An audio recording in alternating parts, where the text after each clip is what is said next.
You mentioned affinity groups. What is that?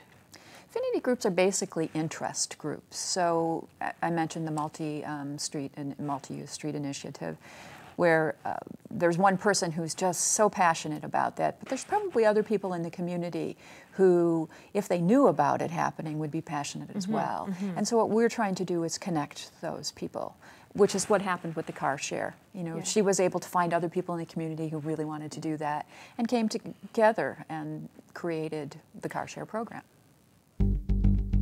This is Peak Moment. We are living at a peak of human innovation, information, wealth, and health. But we're also at a peak of population and consumption, with rising temperatures and declining resources fueled by cheap oil and gas. Peak Moment Television, bringing you examples of positive responses to energy decline and climate change through local community action. Hi, welcome to Peak Moment. I'm Janaea Donaldson, and we're in the Bellingham Co-Housing Community Room, which seems to be a very fitting place to be meeting with folks that are part of Sustainable Bellingham. So my guests are Lynette Allen, Sandy Holderhoff, David X. Thank you for joining us. So, Sustainable Bellingham, what is it? How did it get started? Well, Sustainable Bellingham got started about 2 years ago. The movie End of Suburbia came out. We did a showing locally. About 200 people Wow, came. That's a good-sized group. It was really good, and I think part of it was we were on the tail end of the elections, and a lot of progressive energy in our community, and people wanted to do something with that energy. So we walked away from that event knowing that there are people in our community doing great things, and we wanted to connect those people. So through time, and it's been certainly a process that we've been going through, we have developed an organization with the focus to connect people in our community surrounding the issues of sustainability. Okay. So where did you go from there after you decided to form up? How did you organize yourselves? Where'd you go from there? How do we organize? I think that was you, Lynette. Right. It took us quite a while to come up with organizational models that we wanted to use. But when we did, we really started to take off and were able to work and do a lot of events. And we came up with a quick and easy discussion and decision-making tool called the QET. QET, what is that? It's a way of consensus that makes it easier, quick and easy tool. And we just use our fingers to say we agree, we disagree, or we disagree but we're willing to work on it. Actually, the second one is we're not in complete agreement. And we have the ACORN model, which is... We'll go back to the decision making. What you said consensus. What kind of consensus? Did you require 100% consensus with your decision making, or majority, or how? Well, that's what the third part of this is, Okay. the quick and easy tool, is that 3 fingers means I want a better way, but I'm willing to help create it. Okay. So we generally will talk through, if there's disagreement, we'll talk through and reach Until you come consensus. to some sense that we can all move forward. Right. Okay.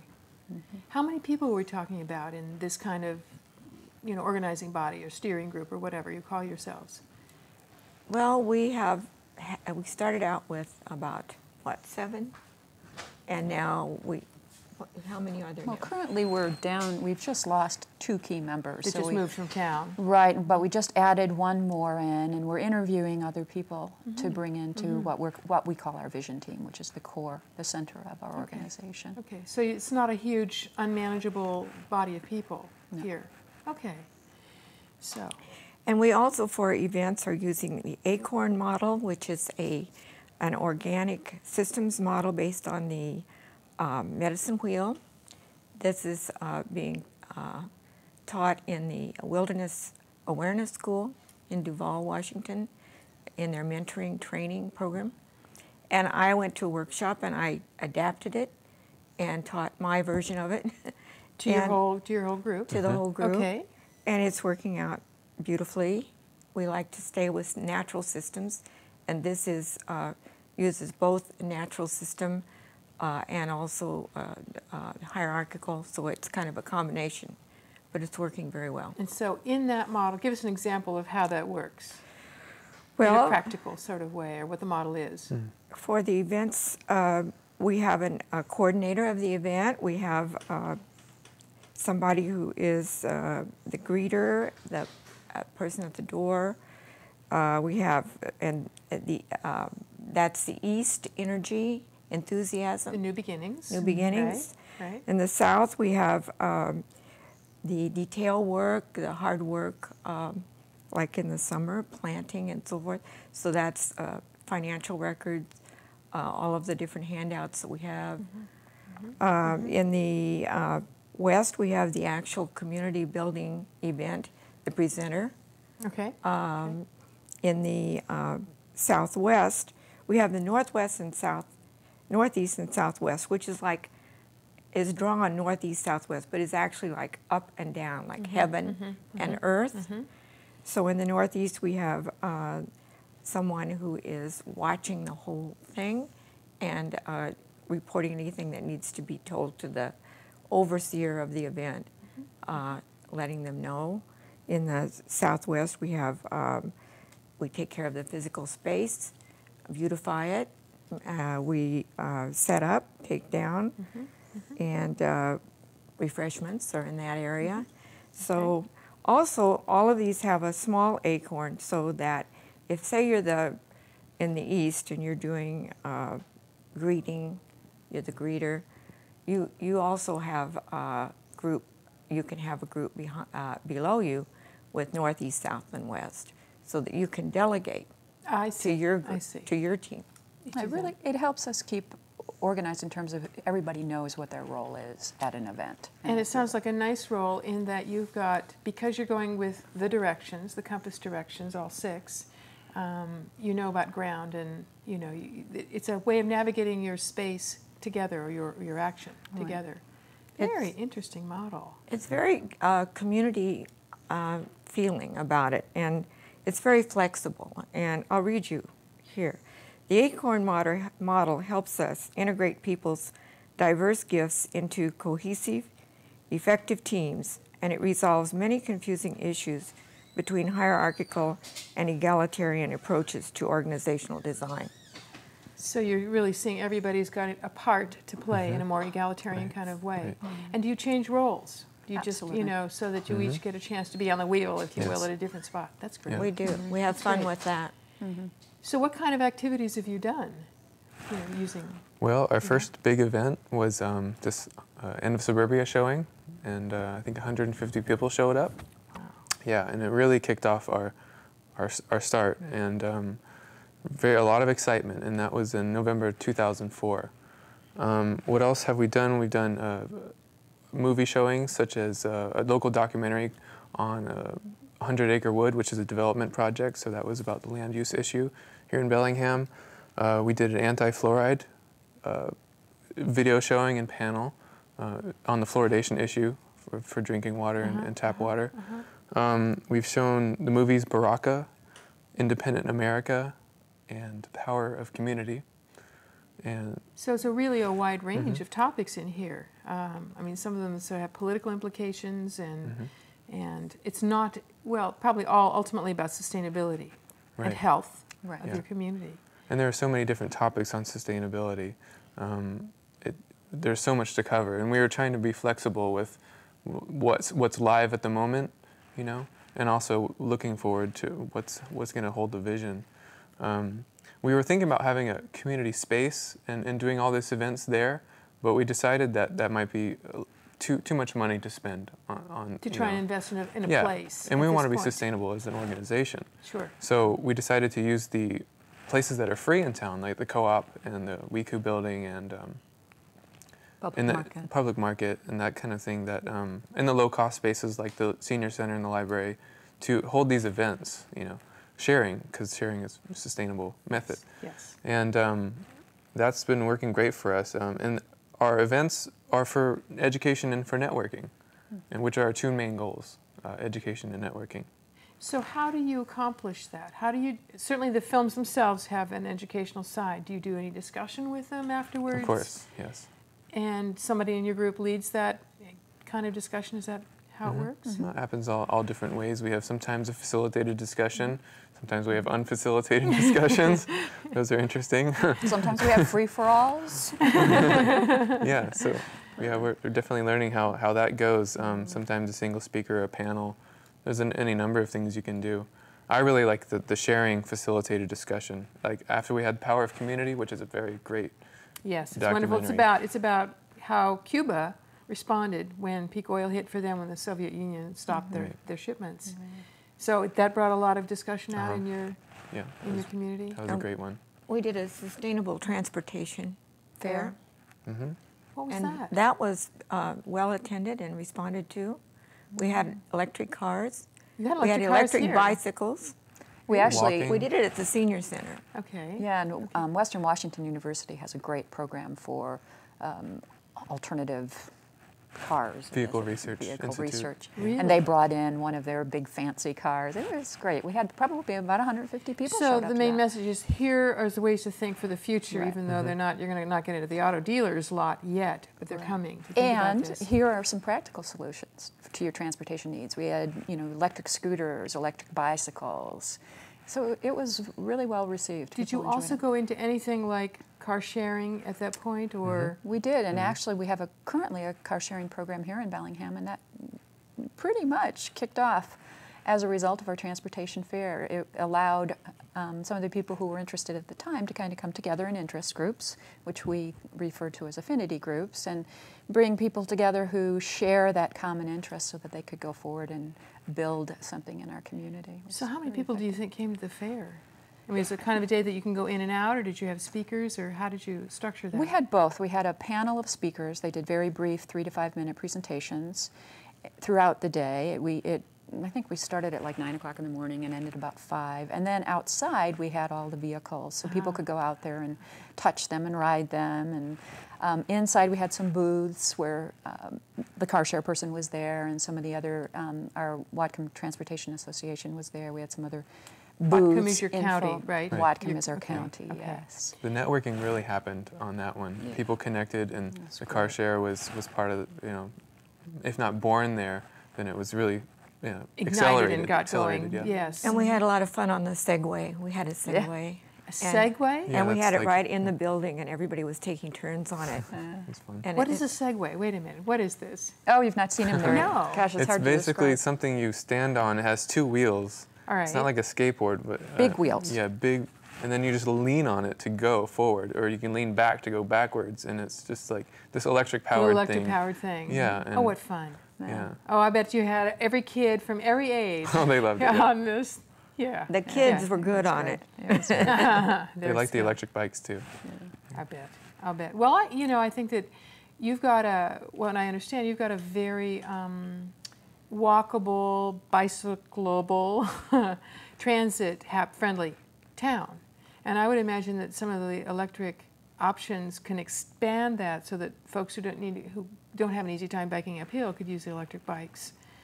Just Or a the quick little point things. on the Ego scooter is it's extremely efficient.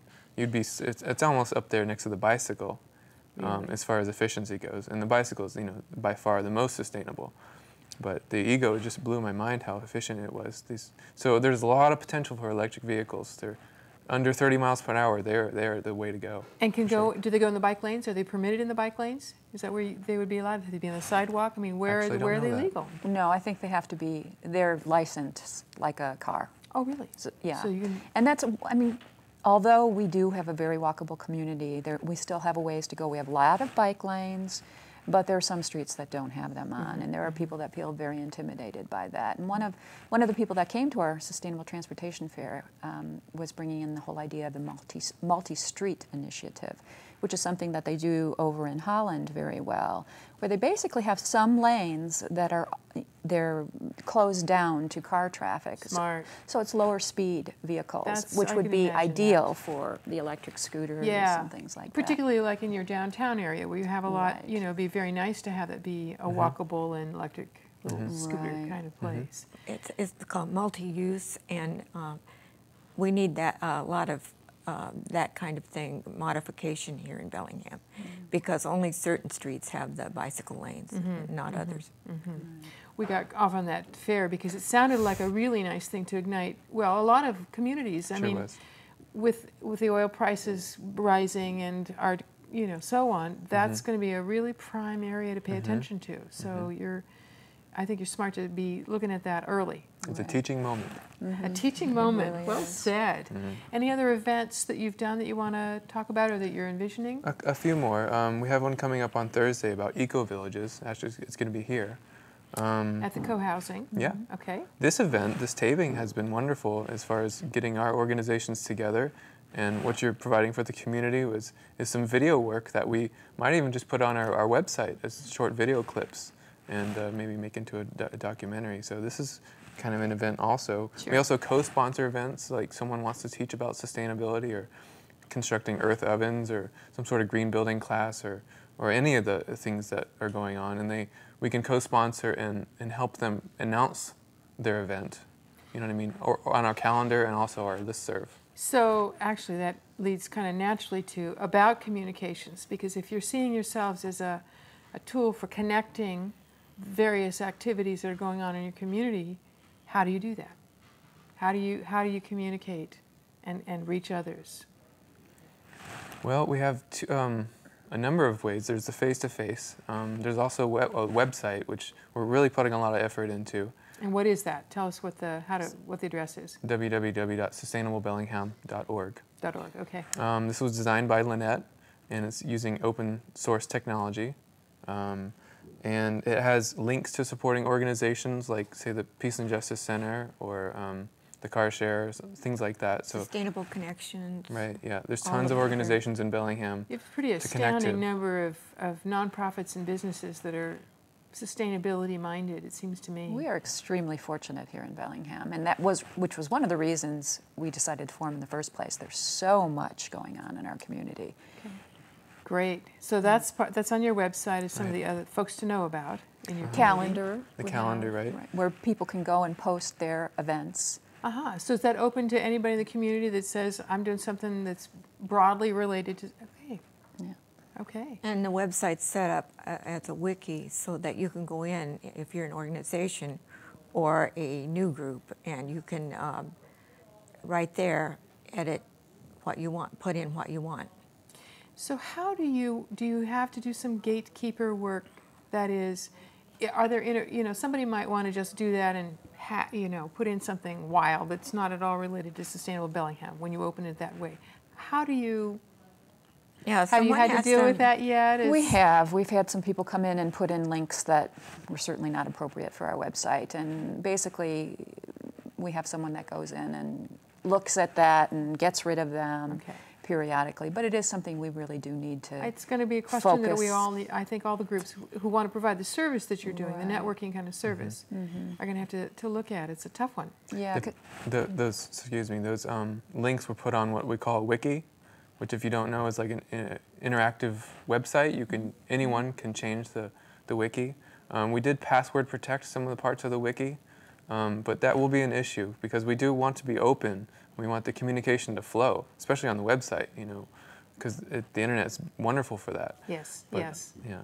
So another part, because the internet, the website is sort of a pull medium, we also have an e-group or a listserv that's more of a push medium. That's really helping announce about these events. And right now it's at 350, and I think there's potential for thousands of people to be I would on expect this that e-group. in a city. Well, how large is Bellingham? 70,000 about. Yeah, I would expect that you'd have room for 1,000 or so. I expect probably that most of your events you do sign-ups so that you just continue to And add that's to really that grown list. probably over the last year. We've grown from 0 to 300 and That's some great. people. Yeah. That's great. Do you ever put flyers up in town, or do you just mostly use the electronic media to get the word out about your events? We do flyers. Actually, publicity is just a small little thing about this. This was kind of a learning curve for us. Lynette was telling us all along, publicity, and we're like, oh yeah, it's not such an issue. But it really has been a learning curve in getting the issue, the event announcement out in the Herald and the newspapers, we do that. We do the e-groups, you know, like there's a permaculture e-group, and then there's Bellingham Progressives and Bions and those types of e-groups. So we get the message out on flyers. So you got some other, what'll I say, friendly groups that you spread the word for you. And have you seen the difference that it makes? Yes, it really See more people does. showing up? Yeah. Yeah, and right now we feel like we're trying to reach the people who are really interested in sustainability. But one of our visions is to be able to go beyond that group of people to people who don't even realize that sustainability is an issue. The next ripple out. Right. You mentioned affinity groups. What is that? Affinity groups are basically interest groups. So I mentioned the multi-street and multi-use street initiative, where there's one person who's just so passionate about that, but there's probably other people in the community who, if they knew about it happening, would be passionate as well. And so what we're trying to do is connect those people, which is what happened with the car share. You know, she was able to find other people in the community who really wanted to do that and came together and created the car share program. So the affinity groups or interest groups are part of Sustainable Bellingham, is that right? Well, we support them. Okay. We don't direct them, they're self-standing, but we will announce things for them. We're hoping to, in the near future, put together a newsletter where they can advertise just by a little paragraph or two what their group is doing that particular month, and we can send it out to our e-list so that other people can know that it's going on and decide whether or not they want to be involved. So there's self-standing projects or whatevers, and you're just the helping to be the publicity medium, if you will, for that. And we do have, there's one project that we started, which is the Cassie project. Right. Cassie? Which is the Community Assessment Sustainability Inventory. And basically it's about trying to figure out what we already have here in Whatcom County. You know, what kind of foods do we have? What kind of social organizations in terms of being sustainable and relocalizing our economy? And so the first step in that is figuring out what we have, and then we would like to take it beyond that and figure out what can we do to fill the gaps. So, where did you start? Did you start from ground zero with this? Was there a template? I mean, is there a model for making that survey, and how far along are you on this?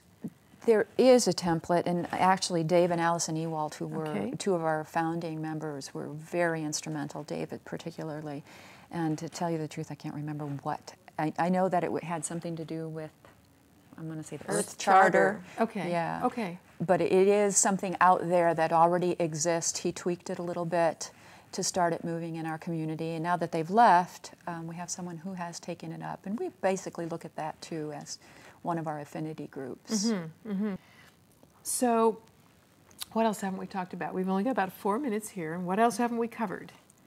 Just quickly on the organization, affinity groups are sort of this outer circle. If you think of 3 circles, the first one being like the vision group, that's where the time and commitment is the greatest.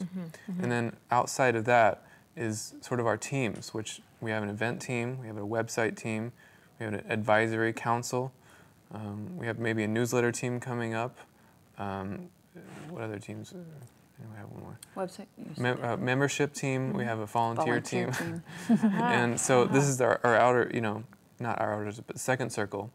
And further than that, the larger circle is like the volunteers, the participants, the affinity groups. And we want this to be a power sharing sort of thing. It's not a hierarchical model. You know, it's concentric circles. It's a nice model.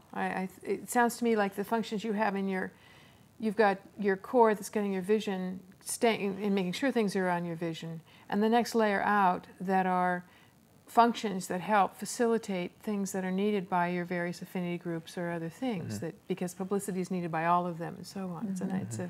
It's a nice model. It's a nice model. And we like to think that people can flow in and out. So maybe somebody comes to an event and that's their first introduction to what we're doing, but then they move in. You know, they all of a sudden think, oh, I would really like to help with events. So they might move into an event team. And hopefully even eventually, if they really have the passion, move into our vision team. So there should be some flowing between those circles. You put a lot of energy into how you organize yourselves. I can really hear that here. We put a lot of into deciding how we were going to do our vision team meetings, and I came up with a modified dynamic facilitation process. And it's great because we use newsprint. We put our agenda, our timeline, but we also have areas that we write down, so we have it the next time right there on the newsprint. So we'll put our And homework items we put down. Yes. we put ahas down, like if we have a exciting something happen that we all understand and it takes us very quickly on, so that this dynamic facilitation helps with speeding everything up. Then we have concerns. We put that down. We don't have to get into the concern. We can just see it there written up before us, so that It's right there. it tends to resolve as we go. Right. Note-taking has been really important. It really accelerated our movement when we started taking notes in our meetings. And, you know, burnout's a factor. Just back to sustainability. We want to be sustainable as an organization. We want to model how grassroots action can really work and be fun. You know, like we actually exported a little bit of our help to the anti-fluoridation group here in Bellingham, trained them on the model that we use for meetings. And so Sounds like that's something you could be providing for other groups as well, since that's something that's really working for you. We might just import you down to California. And yeah. And we're writing all these organizational tools are on the website. Oh, excellent. So that you're sharing it out. That's great. That is really great. So in our last minute, what gems? Where are you headed? The managing. You want to talk about the managing?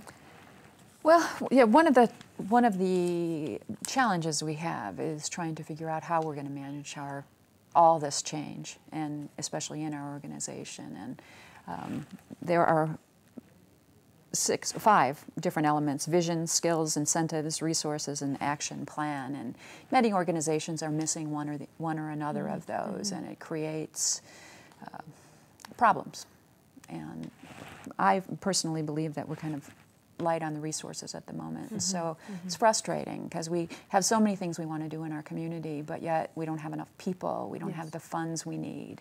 And it's a huge challenge for us. I can imagine that. It's an all-volunteer effort. Yes, Right. absolutely.